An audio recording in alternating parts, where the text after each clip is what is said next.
Ал енді балдар, мен сендерге бауырсақ ертегісін айтып берейін. Ертеде бір шал мен кемпір өмір сүріпті. Қазақ халық ертегілері ауыз әдебиетінің ертеден келе жатқан көлемді саласының бірі болып табылады. Қазақ халық ертегілері қазақ халық ауыз әдебиеті ішінде атадан балаға мұра ретінде беріліп, ерте заманнан бері бүгінгі күнге дейін даму, өсу, толығу үстінде келе жатқан асыл мұра. Қазақ халқы ертегілерінің асылдық қасиеті оның дүниеге келуі сонау ерте заман болса, бүгінгі біздің дәуірімізге қажеттілігі күшейіп, мән мағынасының артып отырғандығында. Ертегілер халқымыздың тарихын, дүниетанымын, тұрмысы мен салт, әдет-ғұрпын, наным мен сенім білдіреді. Ертегілер қоғам дамыған сайын адамның ой санасын, өскен өмірін, өмірге деген көзқарасын өзгертеді. Қазіргі заманның жетістіктерін көре отырып, ертегі оқиғаларында халық арманының іске асқанын байқаймыз. Дала даналық хабарының бұл шығарылымы халықтық ертегінің тәрбиелік мәніне арналмақ.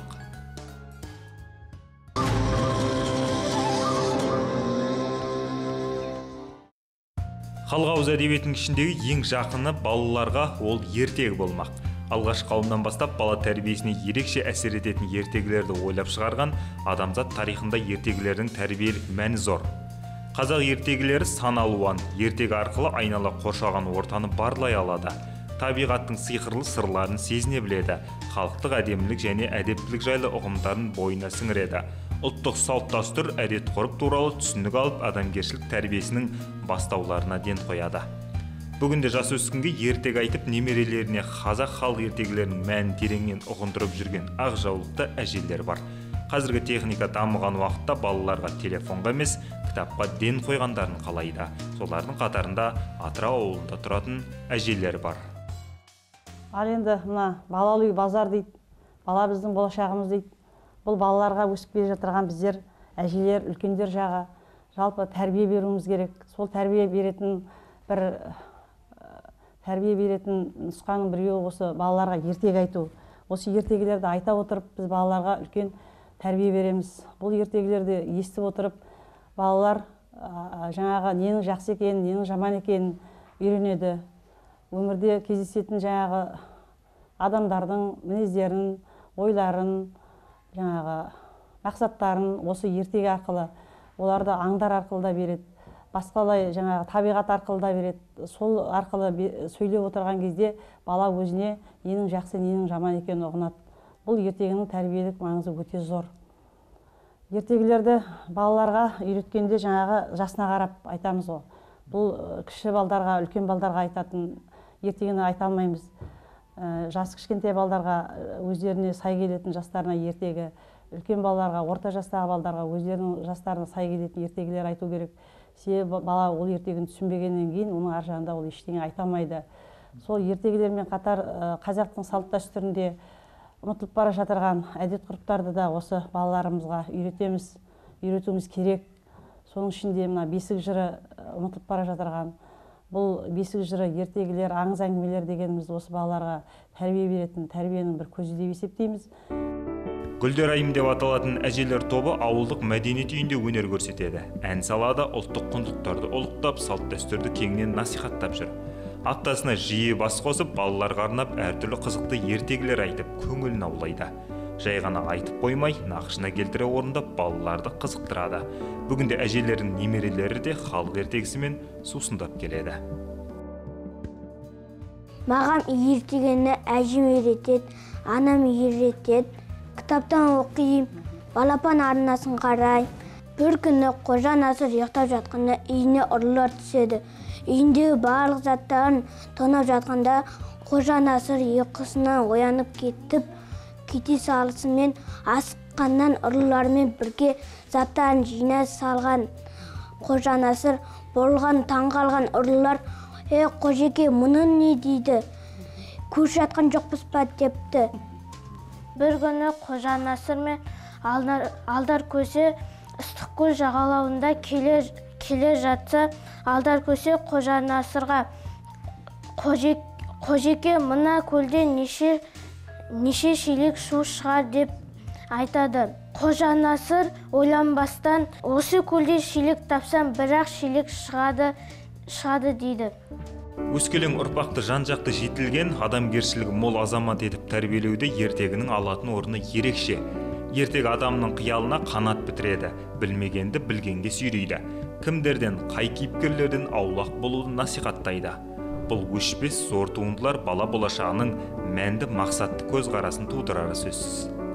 Ертегі әрбір баланың жеке дара ой дүниесінің нәзік белгілерін жанып тегістейтін жанғыш болып табылады. Ал сонымен бірге ол балалардың бірінің жүрегіне, біріне айқар ашады. Балалар ұғымда нәзік интеллектуалдық өзара қарым-қатынастар тудырады. Ертегі шығармасы бұл менің балалармен рухани қатынас жасауымның ең бақытты сәттері, ал балалар үшін теңдесі жоқ ойлау шаттығы дейді Маруся әже. Қазақтың баласы дүниеге келгенде бесікке бөлеп бесік жырын айтады екен. Бесік жыры бұл сәби дүниеге келгенде әсем әуенмен айтылатын ән. Бесік жырын айту бұл бұрынғы әжелеріміздің айтуынша баланың бесікке баланың болашақта батыр, ел мен жеріне қорған болып өсетінін әнге қосып айту бұл үлкен рөл атқарады екен. Сондықтан бесік жырын қазақ баласының бесік жырын айтып өспеген қазақ баласы кемде кем шығар.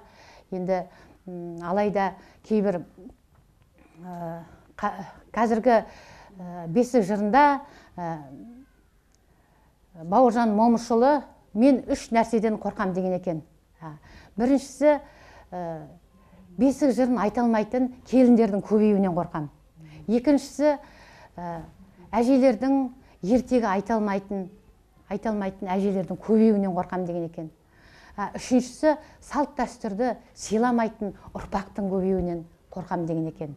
Міне бесік жырын айту баланың тілінің жақсы шығып, есту қабілетінің жақсы дамитынын ұғына ести білмейміз. Сондықтан сіз болып, біз болып, ақын жазушыларымыздың бесік жырын әндетіп, үйлерімізде айтып жүрейік ағайын. Қазір қалу әжеміз өзінің бесік жыр әнін айтып берсін сіздерге. Бүгін жас, ертең жігіт бөбегім, сүйіктісің жүрегімдей көремін. Ер жеткенде еске сақта жан балам, әжеңнің бұл сүйіп айтқан өлеңін. Ай бөбегім, еске сақтабай әжеңнің сүйіп айтқан ай өлеңін. Ал бүгінгі енді бастайтын тақырыбымыз күш пен тапқырлықтың ертегі. Сендер тыңдаңдар, мен сендерге айта отырайын. Яма, арасын сұрақ қоям, сендер мұқият тыңдаңдар енді бәрінде енді. Ертеде бір үлкен кісі орманның ішінде жүреді. Орманның ішіне келе жатырса, алдынан бір қасқыр тап болады. Сосын ол қасқыр айтады: "Енді қайда кетпесін, тұр да, мен сені жеймін" дейді. "Сен мені неге жейсің" дейді. Адам айтады: "Сені жеймін, болды, сен маған тап болдың, жей мені" дейді. "Жоқ, жемейсің" дейді. "Жоқ, мен саған қоятын сауалым бар, сол сауалымды орында, сонда сосын мен жей бер" деп дейді. Адам айтады. Соны ал айта қой онда дейді. Сосын "Ай, жегім келіп тұрғанын-ай сенің" деп қасқыр ойқастанады, бірақ айтады: "Орындайсың" дейді. "Мен суға барып шомылып, жуынып келейін, тазалап, сосын сен мені же" дейді. "Жақсы" деп қасқыр келіседі. Сосын жағы кісі суға өзекке барып, еңкейіп, былай өзінше жуынған кісі болып бүйтіп тұрады да, қасындағы жыңғылды сындырып шауып алып жатады ұзын несінен, қалыңдауынан. Сосын болдау дегенде: "Ай, болдың ба" деп қасқыр сұрайды. "Ал болдым, жеуге болады, әзірмін" деп сөйлейді.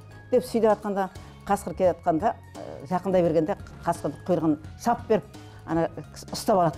Да жағы алған таяғыменен қасқырды әйда сабайды ғой. Сабап жатқан жамбасындағы жүндерін бәрі түсіп қалады. Қасқыр жанталасқан күйінде қаштым дегенде құйрығының жартысы үзіліп қалады. Сонан қасқыр қашып кетеді, бірақ оған ол жерде ол ана кісі құйрығын үзіп алғанын біледі де, бірақ нетпей қалады, байқамайды, ана қасқырдың қашып кеткен сабай береді.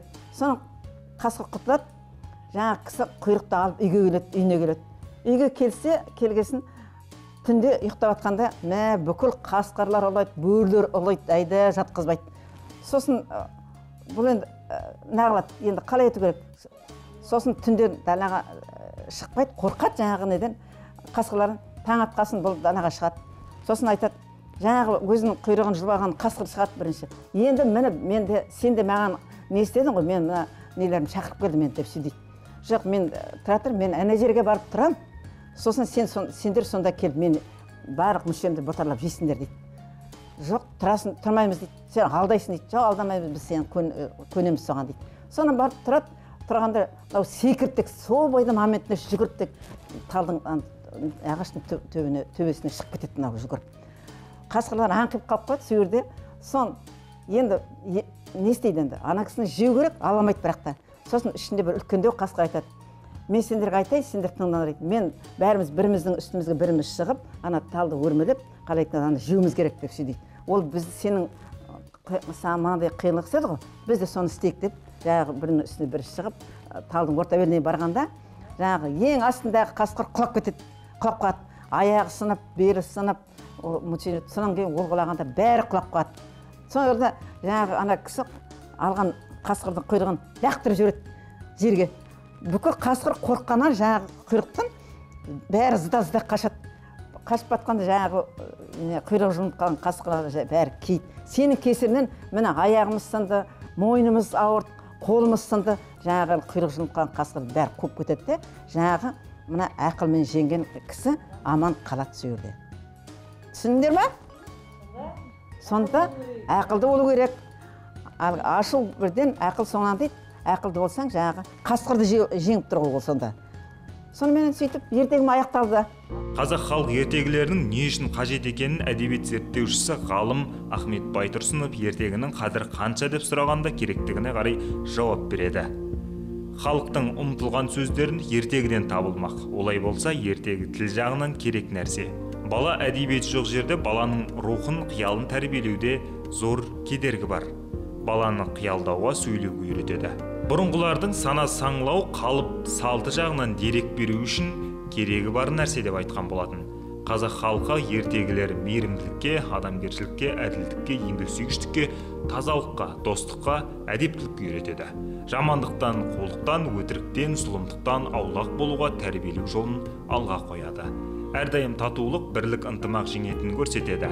Батырлар ертегілері мен батырлар жыры ел қорғау жолындағы батырлардың ерлік істерін дәріптей отырып, ел бірлігі мен жұрт тыныштығын сақтап, қорғау азаматтық парыз екенін нықтап жас ұрпаққа, елжандылыққа, отансүйгіштікке тәрбиелейді.